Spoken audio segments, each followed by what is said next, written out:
আপনি লিখেছেন অনেকে সার্জারির মাধ্যমে টাক মাথায় স্থায়ীভাবে চুল লাগায়, এটা কতটুকু বৈধ?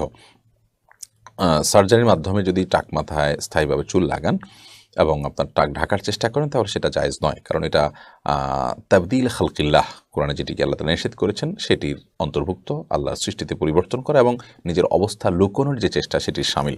নবী করিম সাল্লাল্লাহু আলাইহি ওয়াসাল্লাম এর জন্য চুল, দাড়ি, গোঁফ এগুলো সাদা হয়ে গেলে সেগুলোকে কালো কালার দিয়ে আপনার কালারফুল করতে নিষেধ করেছেন, কারণ সেটি এক ধরনের নিজের অবস্থাকে লুকোনোর চেষ্টা, যার কারণে সেই জায়গা থেকে আপনার এই সার্জারির মাধ্যমে মাথা স্থায়ীভাবে চুল লাগানো এটা অনুচিত। তবে হ্যাঁ, এটা যদি সৃষ্টিগত ত্রুটি হয়, ধরুন তার এটা অসুস্থতার কারণে হয়েছে, এখন সেখানে আপনি চুল গজানোর জন্য আপনার কোনো ট্রিটমেন্ট আছে, সেই ট্রিটমেন্টের মাধ্যমে চুল গজালেন, সেটি জায়েজ হতে পারে। বাট আপনার আপনি জাস্ট আপনার চুলটা